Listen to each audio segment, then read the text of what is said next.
Welcome back, everyone. I'm the Bella Gamer, and today we're taking a look at my second favorite overall mech from NPS or IPS North Star, and as well one of my top 5 favorite mechs in all of Lancer, and that's going to be the Caliban. Now, that's right. This suit right here that you can see, yeah, that little visor you can see. I can almost touch it. I can touch it. Ooh. That's just a guy's head. Yeah, this is a size 1/2 mech, and it's nothing more than a glorified power suit, and it has a big ass shotgun. This is one of the coolest mechs I think designed in the game, and it's one of my favorites. So many people love this one, and it gets like Anyway, let's talk about what makes it good, right? So this is a striker controller frame. And the reason why it's striker controller rather than like support controller like many are is it's predominantly a striker frame, but a lot of its striking does also control enemies with the use of knockback. This tiny Titan is a mech that can tussle with the biggest, largest mechs in the game, being able to wrestle with them, push them around, do all kinds of things, and being not much more than like just above their ankle. It is an incredibly cool mech by its design. But let's go ahead and take a look at the stats and see what it has to offer for whatever build you want to use this particular frame in. All right, so starting off, we have 2 armor, but with only 6 HP. Now, for most, I think actually all 1/2 size mechs in the game currently, they have 6 HP because there's just really not a lot of metal between you and whoever's trying to kill you. So it does make a lot of sense. But 2 armor is pretty significant, being able to withstand most, if not all, light fire that you might receive in a round, and as well be able to mitigate a good chunk of main gun fire. Only the heaviest of weapons can easily bypass this armor, which is really good. Well, not bypass, but make the armor not effective, more or less, which is really good. Honestly, if you are going the Caliban, you're really going to want to invest in some hull. With that 6 HP, it's just not going to cut it, and you're going to need a little bit more beef if you want to do everything it's set to do.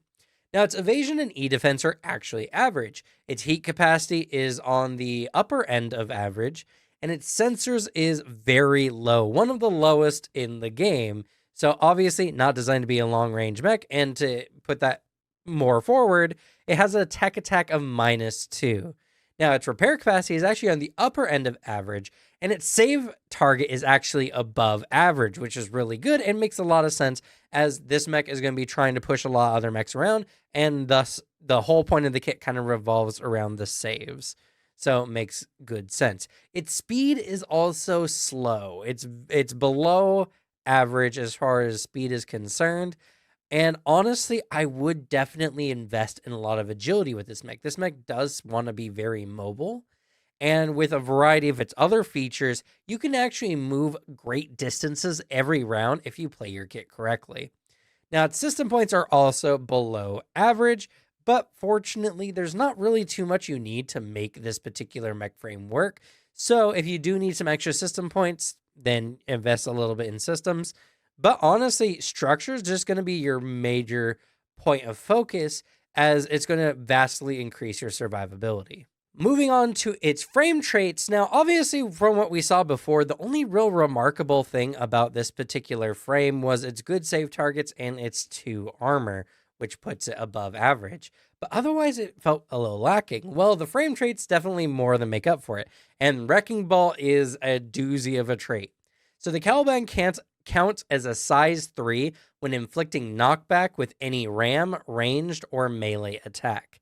This means even the largest frames of Lancer frames that you can go up against, and the grand majority of enemies you might fight, are going to be able to be manhandled by you either through your ramming or the use of knockback when you make a ranged or melee attack. Since knockback plays a really big part into the Caliban, this trait is absolutely necessary, and the kit wouldn't work without it. So it's a fun mech because you can shove around large mechs way bigger than you. Like you're like a little like 7 feet tall, 8 feet tall, maybe. And there's 3-story tall mechs, and you're able to manhandle them. It's so cool. Now, Pursue Prey is actually really good as well. Pursue Prey is when the Caliban inflicts knockback as a part of any action, it can move an equal number of spaces towards the same target by the most direct route possible. This movement is part of the same action and it ignores engagement and doesn't provoke reactions. So not only can you use this to get away from a very nasty engagement with an enemy who might have a terrible Overwatch action, but more than anything, when you fire on an enemy to push them further back, you're going to be able to keep in range of them. The great part about this is you don't need to worry about shooting an enemy and them leaving your range. Since you do so much knockback, the hard part is it's a kind of a slow mech. You're definitely going to want some agility, in my opinion, if you're going to want to keep up. But with this feature, at the very least, if you're shoving them back, you're going to maintain the same distance, which is going to roughly probably keep you within range of whatever attack you used, which is really, really good. And in addition to this, the bonus for the knockback here means that there's so many different weapons you can look at. Any weapon that has any kind of knockback, you can consider for your particular kit, which just makes this a particularly good trait. Slam also kind of follows up with it. So whenever the Caliban knocks a character into a wall, another mech, or some other obstruction that would cause it to stop moving, it may, so you don't have to, but you can force the enemy to pass a hull save, or they take a D6 kinetic damage and become impaired until the end of its next turn.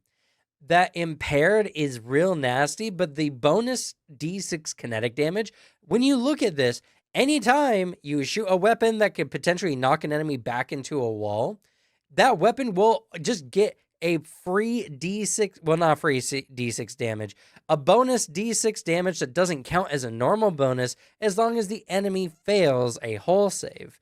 This is so good in a lot of ways, and it just makes the Caliban really, really good in tight quarters.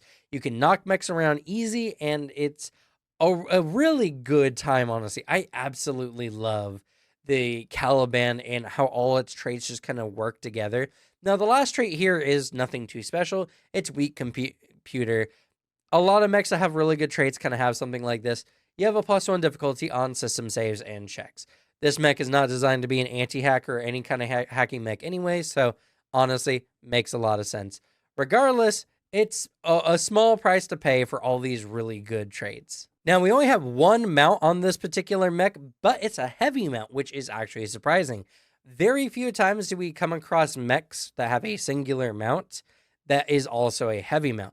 I absolutely love this one because a heavy mount can operate anything under its weight.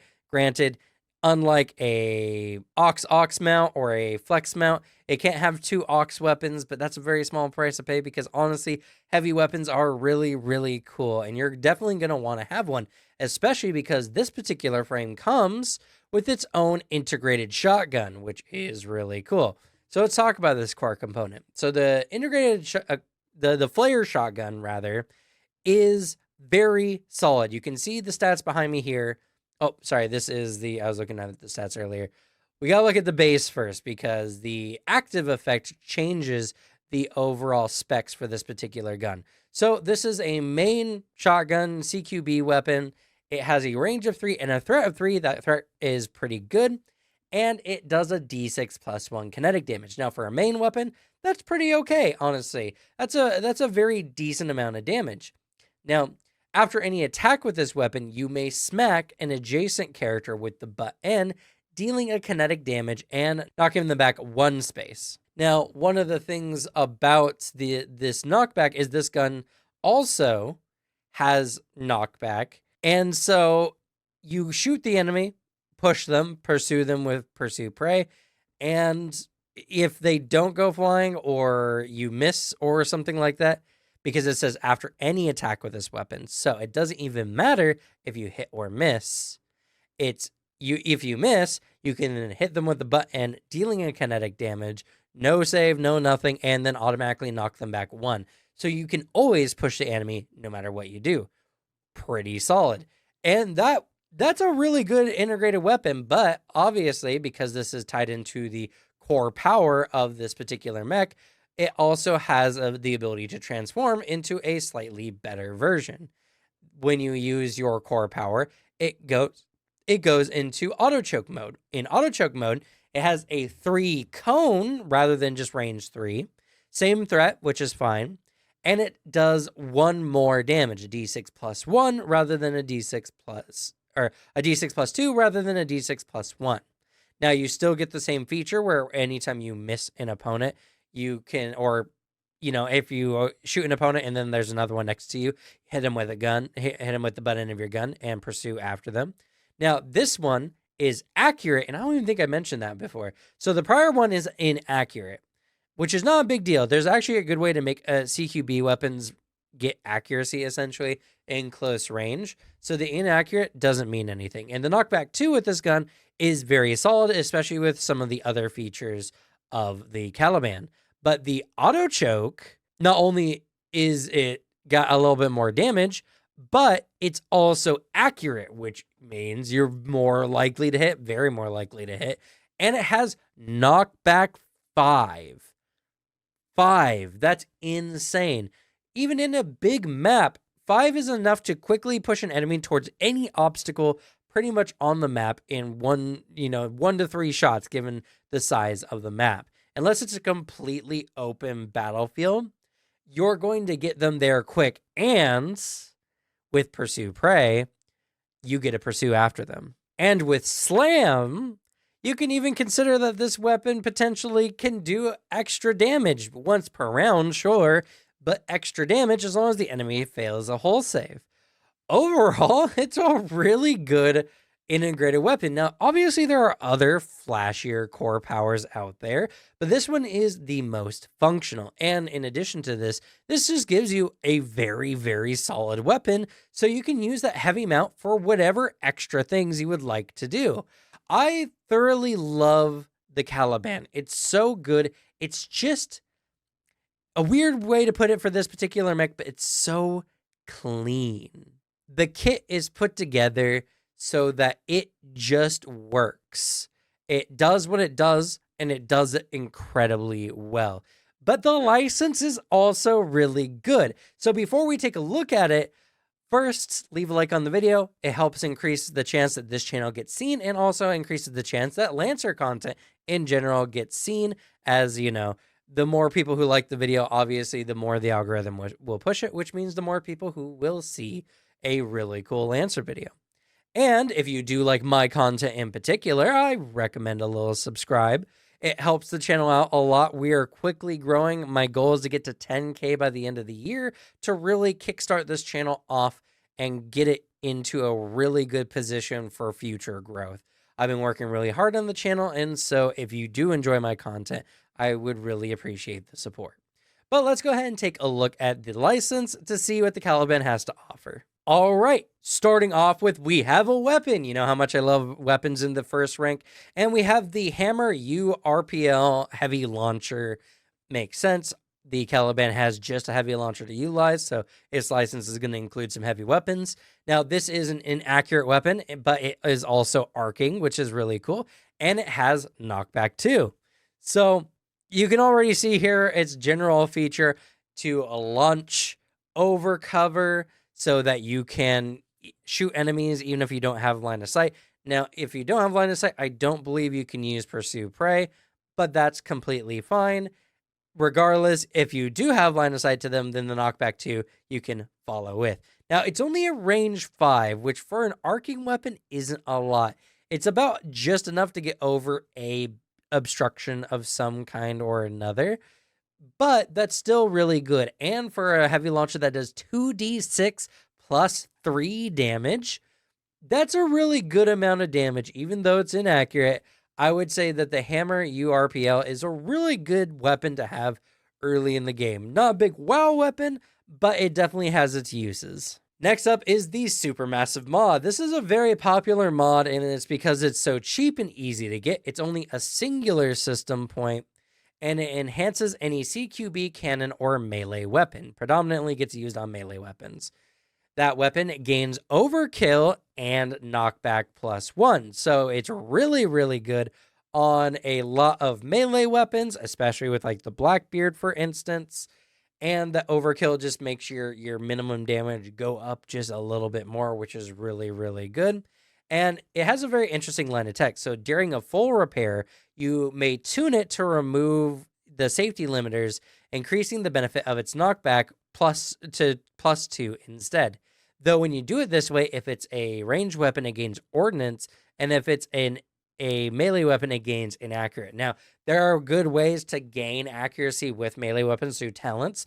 So honestly, on a melee weapon, that just means that, hey, I'm just going to have +2 rather than +1, honestly, which is really cool. And hey, if you do need whatever accuracy you can get, then you can just do the bonus +1. Now, overkill is really good, and honestly, just one system point to give overkill to a weapon, which, by the way, can be any of these weapons of any size, all the way up to super heavy, which is something to keep in mind. But the bonus to knockback can be incredibly dangerous. There are so many ways that your allies can place various obstacles on the battlefield, various mines, or the like. So the ability to manipulate enemies is very strong. And so being able to throw this onto any weapon for just a singular system point makes the supermassive mod so worth it. Not any kind of weapon, sure. The melee, CQB, or cannon weapon, but still, of any size is what I'm trying to say. It's a very solid mod and one I thoroughly enjoy. And that's just rank 1. We get a really decent heavy weapon and a really decent mod to go with it. So awesome. The rest of the license is also pretty good. At rank 2, along with the Caliban, we get hardpoint reinforcement. 2 points, and as long as you're not slowed or immobilized, you gain resistance to all damage during your turn. Quick, easy, to the point, and the interesting thing about this particular one is there are some ways you can just damage yourself on your turn, or like move through hazardous terrain or something like that, and you can just have resistance to that, and as long as you're not slowed or immobilized. So yeah, that's really good. 2 system points for a really decent shield that just gives you resistance to all damage on your turn. And what I really like about this one is on mini defender frames, you can take this one so that if you need to disengage with an enemy to help your allies or whatever, you don't have to worry about their damage all that much, because 1, you're probably a big beefy defender, and 2, now you'll just have resistance to that damage. So yeah, also another point about hardpoint reinforcement, you can just blow yourself up. You can use like any kind of explosive weapon that includes you essentially in the range. And yeah, sure, you take damage, but you have resistance to it, which is very solid. So hardpoint reinforcement is so good. If you have the system points to spare and you really want to up some of the survivability of your mech, at least on your own turn, hardpoint reinforcement is very hard to go wrong with. Also here at rank 2, we have spike charges. Now this one's very interesting, and if you played old-fashioned Halo, then this probably is gonna bring back some memories for you. Spike grenade is it's like a sticky grenade. You throw the grenade. If you hit someone and they fail an agility save, the grenade attaches to them, but it doesn't go off right away. It can go off at the start or end of anyone's turn. You can just activate it as a reaction. So you can throw multiple sticky mines on an individual and then blow them up all at once for a d6 plus 3 kinetic damage each. And they're knocked back 3 spaces in a direction of your choice. Now, there is something to be wary of.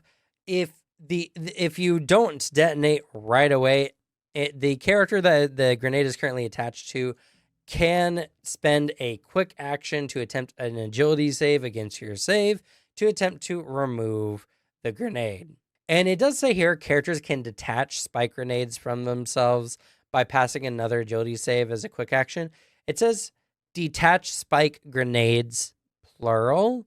I don't know if that means each one requires an agility save or they can remove all spike grenades with an agility save. I wish that was a little bit more clear. It would make sense if it was for each one individually, but I don't know. Now, all grenades detach at the end of the scene anyway. That's probably never going to be a major issue. And like many grenades in the game, this does also have a mine variation. The mine variation is actually very interesting because rather than being like a shrapnel mine of some variety, instead, this is just a mine that if a character walks within 2 bursts of the mine, they have to make an agility save or a spike grenade attaches to them. Kind of goofy. I do love it though. And it does mean that you can set up some battlefield areas where if an enemy suddenly walks over one of these mines and gets it attached to them, if they don't immediately attempt to remove it, which they might not even be able to, you can then at the end of their turn, boop, hit the reaction and they'll explode, which is super solid. Now, this one does have limited too, so if you want to invest in a little bit of engineering to get this up, I can definitely see limited use being really good on the Caliban, but I already recommended hull needs to be a big thing for sure. And agility is something I would recommend, not necessary, but would recommend. And it's just the same thing with engineering. Like, it depends on your build. If you want to play a high pursuit Caliban, go agility. If you want to play a Caliban that has all kinds of limited use abilities like grenades or other features, then go with engineering. Neither of them are bad, and both are very viable options. Now, at rank 3, we have the Cannibal. This is a even bigger shotgun, more or less. It's a heavy CQB, and this one is a single or double barrel. Now, this is actually the double barrel version, so let's take a look at... What? Oh, no, I thought this was. All right, so cool. So, this is a unique weapon because while it is loading, as long as you're firing a barrel at a time, you don't need to reload until you fire both shots. But if you do the double barrel, then this just becomes like a standard reloading weapon. Now, while that's all well and good, this is a very powerful weapon. Its range is very short, I'll have to add. Range 3, but it does have a threat 3 as well, which is pretty cool. But as far as heavy weapons are concerned, it does a lot of damage. 2d6 plus 4 damage, and that's just single barrel. And it has knockback too. Now, it is an inaccurate weapon, though, as I've said before, there are ways to give accuracy to CQB weapons, so something to keep in mind. But let's take a look at the double barrel version. So using the double barrel version, it goes up to 3d6 plus 4. Not a lot changes other than the fact that when you're firing both barrels, it does gain an additional difficulty to its inaccurate, but its knockback also increases. But no matter what, the absolute best part about the Cannibal is this line of text just over my head. So what it says is whenever this weapon is reloaded, you may choose to deal 5 kinetic damage. 5 kinetic damage is a lot of damage. There's so many weapons that struggle to hit 5 damage, and this just does it when reloading. And there's no save or nothing. You just reload the weapon and deal 5 kinetic damage. The enemy must be adjacent, as the force from the shells being ejected from this shotgun is enough to knock a mech on its ass. And more than that, this can kill a man. This can absolutely kill a person, which is insane. So this is, let me remind you, the Caliban itself is a size 1/2 mech, maybe about 8 feet tall at most.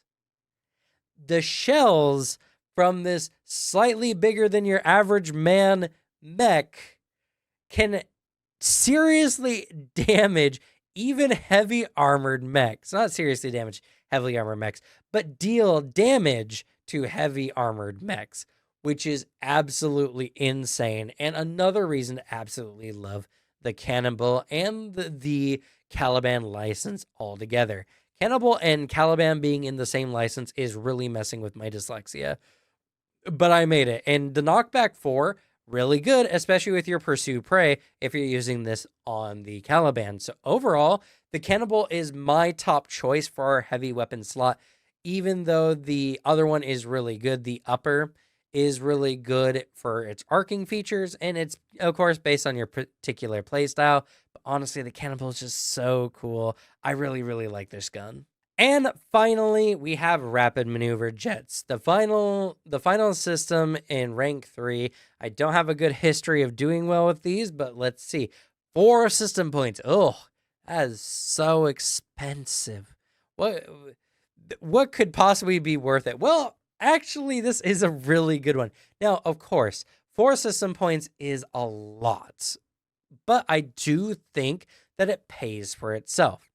And the major reason is not even necessarily what the system does, but how it combos with other things in the game.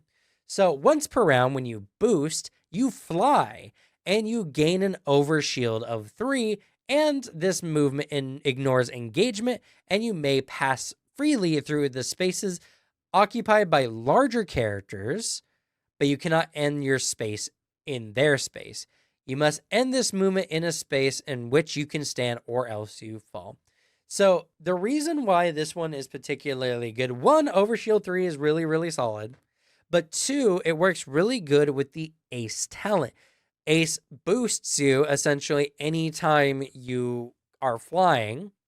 So with this, you just need to boost. You don't need to have any other flight system in your mech, and you can fly further. Sure, at the cost of heat, but there's lots of ways to build really good heat efficiency in the mech. And I will say this one also increases your heat by 1 whenever you use it. So you do have to be careful when using it with the Ace talents, but it's really good. And the Overshield just means that every turn, as long as you're spending a quick action to boost, you are just gaining equivalently 3 extra HP that you don't have to worry about, as the HP won't fall off until the end of the scene or a specific condition is met, which this one doesn't particularly have. So for 4 system points, you can give yourself 3 regenerating HP as long as you're boosting every round. You fly, which gives you extra maneuverability and has really good synergy with the Ace talent.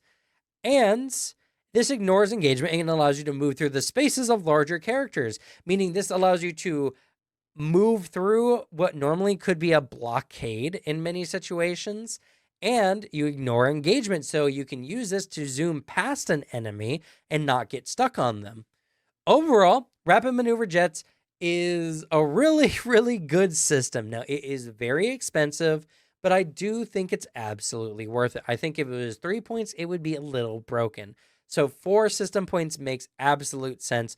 Honestly, if you're a small mech, this one's really good because it can get you out of a sticky situation and vastly increase your survivability.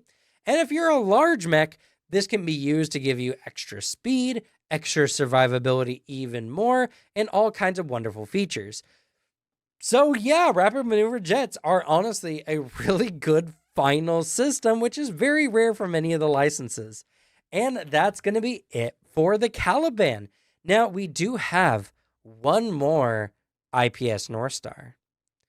And we have 2 more Smith Shimanos, the White Witch and the Emperor. Next time, probably next week, we'll be doing the White Witch. Also one of my top 5 favorite mechs, so we're eating good right now.